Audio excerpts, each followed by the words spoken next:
যিনি আদায় করেন তিনি তার নিজের জন্য করেন, পরের জন্য। আমি নামাজ পড়ি, আমার শরীর ভালো থাকে। আমি নামাজ পড়বো না, আমার হেঁটে কোমরে বিভিন্ন রকমের ব্যামো ধরে। পড়লে লাভ আমার, না পড়লে ক্ষতিটা আমার। আমার আল্লাহ পাক রব্বুল আলামিন কোরআন শরীফে পরিষ্কার করে বলেছেন, হে পৃথিবীর মনুষ্য জাতি, যুব সম্প্রদায়, আমি আল্লাহ তোমাদিগের জন্য বলছি, তোমরা তোমাদের পিতামাতার সম্মান করবে, পিতামাতার সেবা যত্ন করবে। তোমরা বাবা মা ওয়ালা তাকুল্লাহুমা উফিন ওয়ালা তানহারহুমা ওয়া কুল্লাহুমা কাওলান কারীমা। বাপমার মুখ দিয়ে, বাপমার আচার আচরণে কখন উফ শব্দ উচ্চারণ করে পিতামাতার কষ্ট দেবে না। ওয়ালা তানহারহুমা, পিতামাতার কথা কখনো লঙ্ঘন করবে না।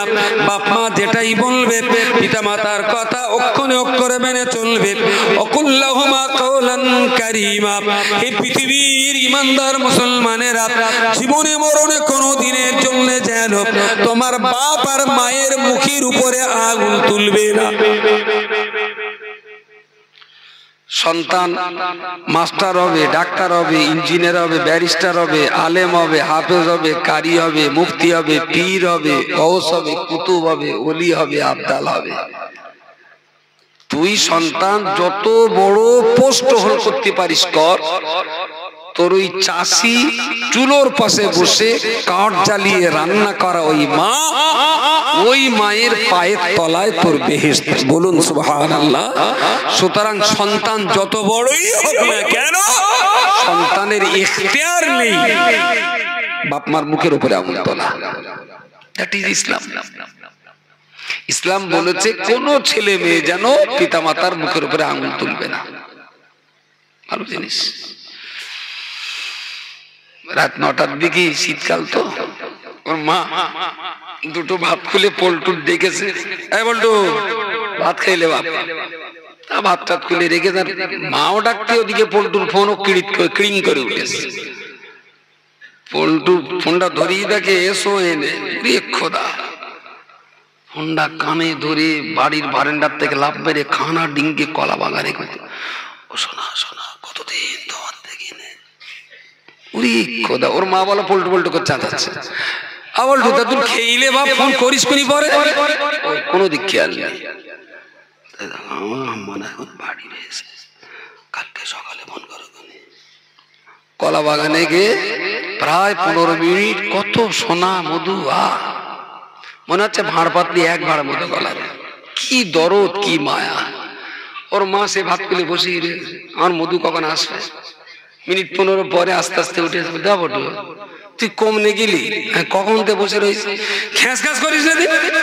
তোর গা খ্যাঁস খ্যাঁস করার জ্বালায় না, বাড়িতে একটু নড়ার মতো। হায় রে পোড়া কপাল। ঠিক যে ভাষাটা মারে দেশে, ওই ভাষাটা যদি কলা বাগানে দিয়ে আস, তোর জীবন বেঁচে যেত। আমার কথা পাওয়া যায়নি, ওর জীবন বেঁচে যেত। আরে সে তো ডাবল সিলিন্ডারের দুটো বাছুরির গাই, এর সঙ্গে কলটিভ হয়ে গেছে বাড়ির আশপাশ। তুই এই ভাষাটা ওখানে দিয়ে আসলি তো তোর লাইফটা বেঁচে যেত রে খোকা। আর ওখানে যে সোনা মধুটা দিলি, শালা কুত্তার গলায় মুক্তোর মালাটা দিলি, ওই বুলির মালাটা যদি মায়ের গলায় দাঁড়িয়ে মাকে জড়িয়ে বলতে পারিস, আম্মু আই লাভ ইউ, আমার জীবনের চেয়ে তোমাকে ভালোবাসি, তোর লাইফটা এইভাবে সর্বনাশ হয়ে যেত না। ইস, আসলে এই বাচ্চা ছেলেটাকে 3 বছর, 5 বছর, 7 কিংবা 9 বছর বয়সে মক্তবে পড়িয়ে যদি উস্তাদগণের কাছে রেখে উস্তাদরা ওকে পড়িয়ে দিতেন, জীবনে কোনোদিন মার মুখের উপরে আঙুল তুলবে না, বাবার মুখের উপরে কথা বলবে না, পিতা মাতার কখনো কষ্ট দেবে না। তোমার জান্নাত তোমার মায়ের পায়ের তলায়। আল্লাহর নবী মুহাম্মদুর রাসূলুল্লাহ নবী হওয়ার পরেতেও গায়ের চাদর বিছিয়ে হালিমাকে বসতে দিয়েছি। দিলেন, খবরদার ছেলেরা মেয়েরা কোনো দিনের জন্য বাপ মার মনে কষ্ট দিও না, পিতা মাতার মনে কষ্ট দিও না, কপাল জ্বলে যাবে, তকদীর চলে যাবে, জীবন তোমার বরবাদ হয়ে যাবে। এই শিক্ষাটুকু যদি 7-8 বছর বয়সে আমরা যদি আমাদের বাচ্চাদের দিতে পারতাম, তাহলে 19 বছরের ছেলেটা কলা বাগানে যে সোনা মধু করে বাপ আর মাকে এই রকম মেজাজ দিতে পারত না।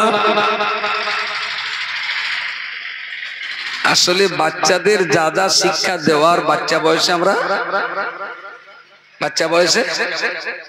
দিতে পারি। আমি তো এই সমাজেরই তো একটা প্রাণী। আমি এই সমাজটাকে খুব চিবিয়ে চিবিয়ে রস রক্ত উপভোগ করার চেষ্টা করি। বাপ দূরে খেতে খেতে বড় বাবু হলো, বৌমা তার শফিকির বলো বেশাদি দিতে হবে, 25-26 বছর বয়স হয়ে যাচ্ছে, শফিকির বলো। একটা মেয়ে দেখেছি, দেখো ওর মত কি, বাপ খেয়ে উঠে গেল। পরে যখন শফিক খেতে এসে তার মানে দেও, তো ভাবি বলতে যাই শফিক, আব্বা বলো তোর জন্য একটা ছেলে দেখেছে, তা তোর মতামত, তোর জন্য মেয়ে দেখেছে বেঁধে তাই, তো তোর মতামত বল, কি করবি না করবি বল। আব্বার ওই বয়স হয়ে গেছে, তাতে আবার 150 পাওয়ারে চশমা পরে। আল্লাহ কোথাকার কোন মেয়ে হয়তো দিনের বেলায় দেখে দেবেনি, রাত্রি গিয়ে আমাবস্যা হয়নি, ও আব্বার কাছে নাম ঠিকানা নেই, আমি একটু দেখে আসি। বাপ দেখে এসে ওর পোষাই না। উত্তর পাড়ার এক গাঁজাখোর, দক্ষিণ পাড়ার এক চুল্লুখোর, মাঝের পাড়ার এক গুটখাখোর, ও পাড়ার আর এক জোচ্চোর। এই 6-8টা বন্ধুনে দেখতে গেছে, কারোর হেঁটো ছেড়া, কারোর পাশা ছেড়া, কারোর উড়ো ছেড়া, ওই সব তো পাঠিয়া গেছে। গিয়ে মেয়েরাও দেখেছে, দেখে দেখে বাইরে এসে বল খবর টবর কি কিরাম দেখলি তা বল। তাহলে সবই মেয়েরা সব ভালো, কিন্তু নাকটা যেন দক্ষিণ দিকে একটু মেকা বানাস, বাস আর হবে না। ফিরে এসে বললে বড় ভাবি আবার বলো মেয়ে হবে না। ওর বাপের চোখে আমার ছেলের জন্য এই মেয়েটাই যোগ্য। বাপের কথা ওর কাছে 5 পয়সার দাম নেই। শালা কোথাকার চুল্লুখোর বলবে, তারাই মেয়ে দেখে দেবে, আর সেই মেয়ে ওর কাছে পছন্দ হবে। আমি কি খুব মিথ্যে কথা বলছি বলে মনে হয়? বাপ মা পুরো সংসারের একটা হুড়ো, সন্তানদের কাছে কোনো দাম নেই। আর দাম থাকবেই বা কি করে? বাচ্চাটাকে কোনোদিন পড়িয়েছিলেন যে বাবা কাকে বলে, মার মর্যাদা কতটা, পিতামাতার সম্মান কোথায়? এটা তো সন্তানকে চিনিয়ে দেন, তাই সন্তান বাপ মাকে চিনতে পারে। এই জন্যই তো মক্তবটা তৈরি করে হওয়ার পর থেকে আমি তো বারবার বলছি, 3 বছর থেকে 18 বছরে সব বাচ্চাগুলোকে মক্তবে পাঠান। 2 ঘন্টা ওখানে পড়ুক, বাকি 22 ঘন্টা স্কুল কলেজের বই নিয়ে থাক। দেখবেন আস্তে আস্তে আস্তে আস্তে সমাজের যাদের ভিতরে দিন থাকবে, যাদের ভিতরে ইসলাম থাকবে, তারা কখনো বাপ মার মুখের উপরে আঙুল তুলবে না। দ্যাট ইজ ইসলাম। ইসলাম আবার কি খায় না মাথায়? আরে আপনি ভালো থাকার জন্য ইসলাম, আপনার বিপদ থেকে বাঁচাবার জন্য ইসলাম, আপনার কান্নার চোখের পানি মোছাবার জন্য ইসলাম, জাহান্নামের বিপদ থেকে উদ্ধার করার জন্য ইসলাম, জান্নাতের ভিতরে প্রবেশ করিয়ে দেওয়ার জন্য ইসলাম। বলুন সুবহানাল্লাহ। তাহলে আমার সৌন্দর্য আর আমার সম্মান বাঁচাবার জন্য আল্লাহ আমাকে ইসলাম দিয়েছেন। সেই ইসলামটা আমাদের বোঝা হয়নি। যদি আমরা ইসলাম বুঝতাম, তাহলে এত সর্বনাশ আমার সমাজে কখনো হতো না। বিশ্বাস করুন, ইসলামের বুঝবার অভাব রয়ে গেছে, সাংঘাতিক রকমের অভাব রয়েছে।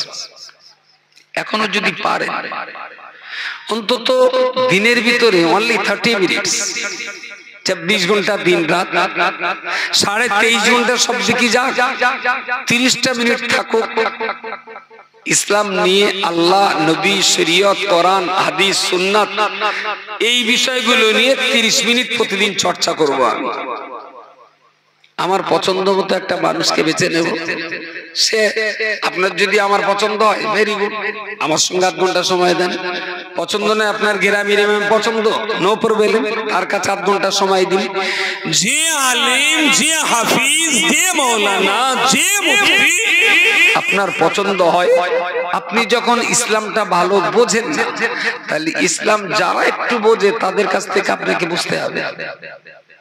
30টা মিনিট কোনো না কোনো ভালো মানুষের কাছে দেন, দেখবেন ধীরে ধীরে ধীরে ধীরে আপনার লাইফ স্টাইল পাল্টাচ্ছে। আর যদি মনে করেন না কপালে যা আছে তাই হবে, তাহলে আমার আর কিছু বলার নেই। তবে এই কথাটা যদি আইবুড়ো অবস্থা একটু বলতেন, ও বেশি দাবি করবো না, যা কপালে আছে তাই হবে, আমি একটু শান্তি পেতাম। তখন বলো কেউ কথা বলিনি, বলে ও বে করলে আমার রাস্তা খুলে যাবে, চল দিন।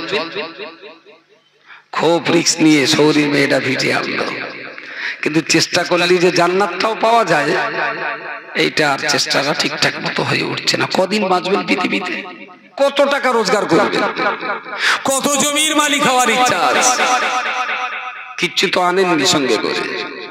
যাওয়ার সময় কিছু নিয়ে যাওয়ার ইচ্ছা আছে, আন্ডার প্যান্ট মাদলিটা সেও তো খুলে যেতে হবে, গেঞ্জিটাও যাবে, 3 টুকরো সাদা কাপড় পরে যেতে হবে। তাহলে চলেই যখন যেতে হয়, নিয়ে তো কিছু যাওয়া যাবে, তাহলে দুনিয়াটাকে অত বেশি মাখামাখি না করে ইজ্জত আর সম্মান নিয়ে মাথা তুলে বাঁচতে হবে। তার জন্য যা যা করণীয় এইগুলো করলেই মনে হয় আমাদের ইহকালটাও ভালো হবে, আমাদের পরকালটাও ভালো হবে। আপনি জান্নাতে যাবেন অথচ ইসলাম বুঝবেন না, এটা কখনো হতে পারে না। আপনি বলবেন আল্লাহ হাসরের মাঠে আপনার নবীর হাতে 1 গ্লাস কাউসারের পানি আমাদের ভাগ্যে আপনি জুটিয়ে দেবেন, অথচ নবীর ইতিহাস আপনি পড়বেন না, এটা কখনো হয়? কখনো হয়? মুসলমান মানে প্রতিদিন আপনার নবীকে নিয়ে 2 মিনিট চর্চা হওয়া উচিত। মুসলমান মানে প্রতিদিন কোরআন শরীফ নিয়ে 5 মিনিট চর্চা হওয়া উচিত। মুসলমান মানে শরীয়ত নিয়ে প্রতিদিন 5 মিনিট চর্চা হওয়া উচিত। তাহলে তো আমার মুসলমানিত্ব ঠিক থাকবে। আমি সারা দিন, দিনের পর মাসের পর সপ্তাহ বছর পেরিয়ে যাচ্ছে, কোরআনের সঙ্গে আমার কোনো সম্পর্ক নেই, অথচ আমি মুসলমান। এটা কি করে হয়? এটা কি করে হয়? কোরআনের সঙ্গে কোনো সম্মান নেই, অথচ আমি মুসলমান। শেষ কথা বলছি, 11:17 হয়ে গেছে। তো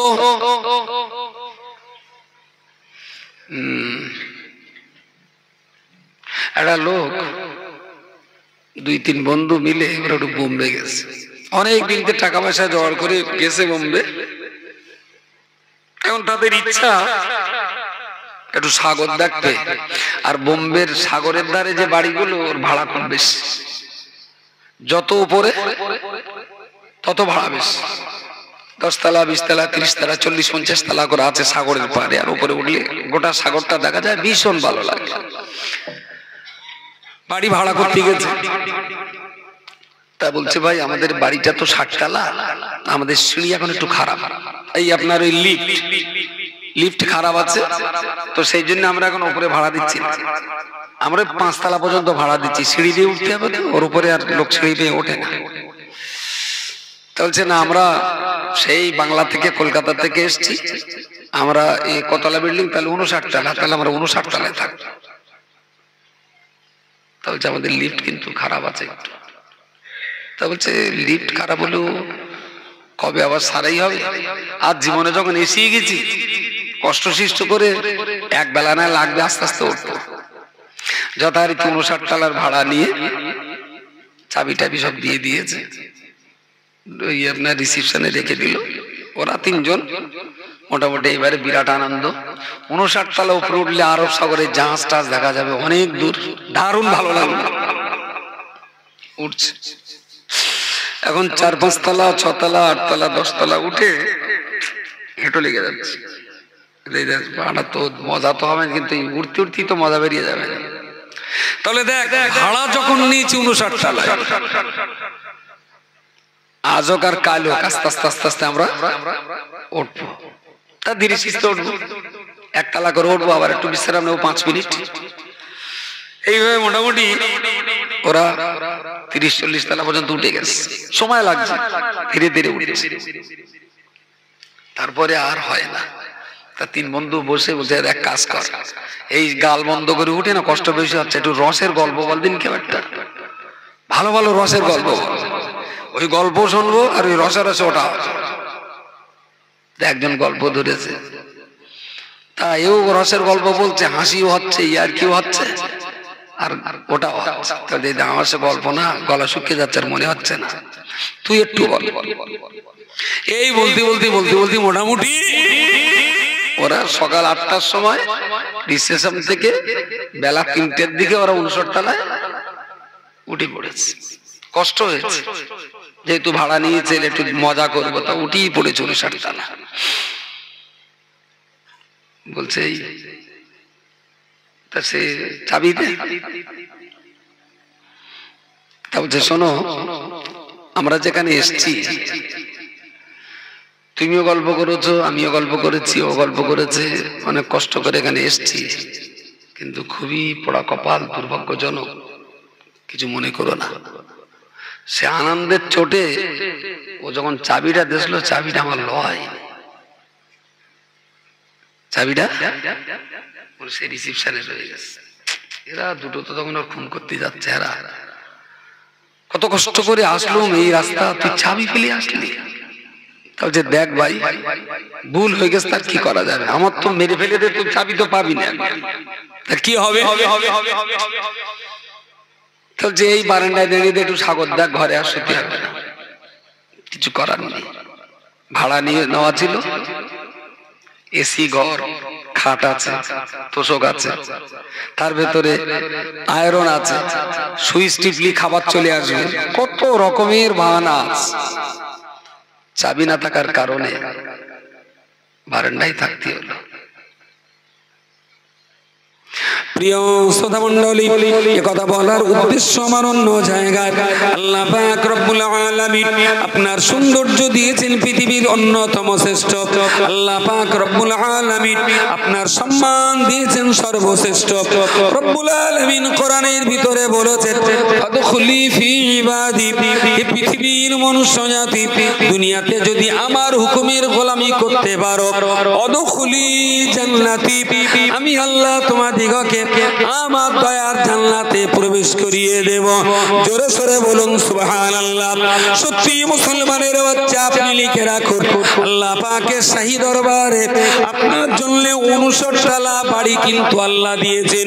59 তলার উপরে সুন্দর জান্নাতের বাগান কিন্তু আল্লাহ আপনার জন্য দিয়েছেন। কিন্তু বান্দা মনে রাখতে হবে, অনেক কষ্ট করে আপনার ভাড়া করা 59 তলার বিল্ডিং এ অনেক সিঁড়ি বেয়ে কষ্ট করে আপনি ওখানে উঠে গেলেন, কিন্তু দুর্ভাগ্যজনক চাবি নিচে থাকার কারণে ওই ঘর আপনার ভাড়া করা ছিল। ঘর ভাড়া করার পরেতেও ঘরে শোয়ার স্বাদ আপনার মিটলো না, চাবি সঙ্গে না থাকার কারণে। শপথ সে আল্লাহর নামে বলছি, যে আল্লাহর হাতে আমার জান, ওই আল্লাহর কসম করে বলছি, আপনার জন্য 59 তলার উপরে আল্লাহ পাকের জান্নাতের ঘর ভাড়া করা আছে, কিন্তু দুর্ভাগ্যজনক ভাবে আল্লাহর কোরআন সঙ্গে না থাকার কারণে ওই ঘরে জীবনে শোয়ার স্বাদ মিটবে না।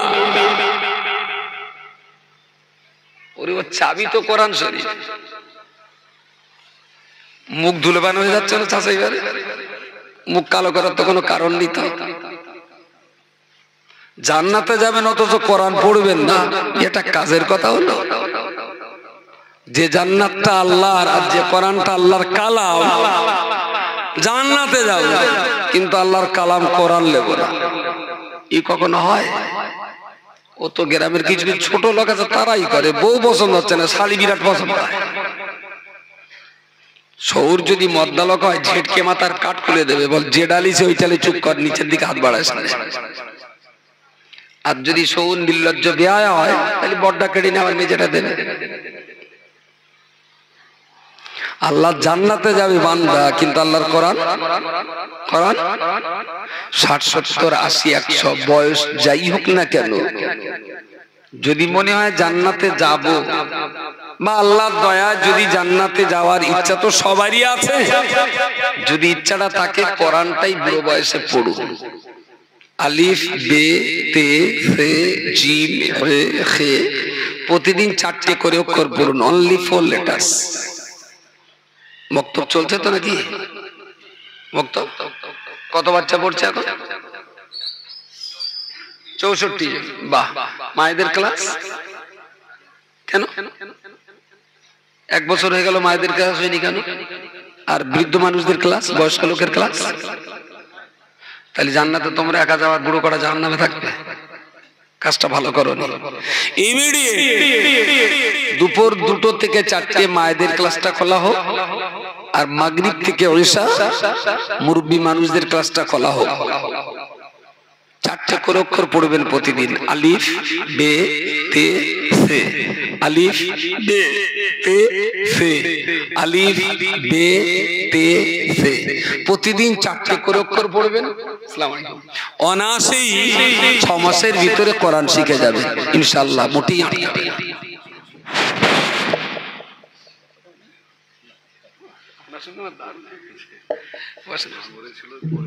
বেশ, আমার আর কথা ছিল না।